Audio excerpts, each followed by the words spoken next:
What's up guys, this is Massey. Welcome to my channel. In this video I have a trigonometric equation and you will learn how to solve this equation when theta is between 0 and 2 pi.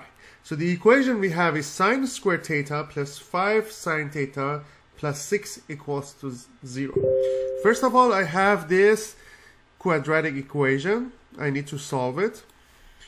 So I'm trying to factor it, multiply 2, 6 and add 2, 5. So when you're looking for two numbers, multiply 2, 6 and add 2, 5. So it's going to be positive 2 and positive 3. So when you solve it, it's going to be sine theta plus 2 times sine theta plus 3. So that's going to be the factored form of this trigonometric equation. Then, since we have it in factor form, either this one equals to 0 or this one equals to 0. We know 0 times any expression is 0, so it has to be any of these expression to be 0. So when we have sine theta plus 2 equals to 0 or sine theta plus 3 equals to 0. The first one is going to say sine theta equals to negative 2, and here sine theta equals to negative 3. We had it in previous video as well.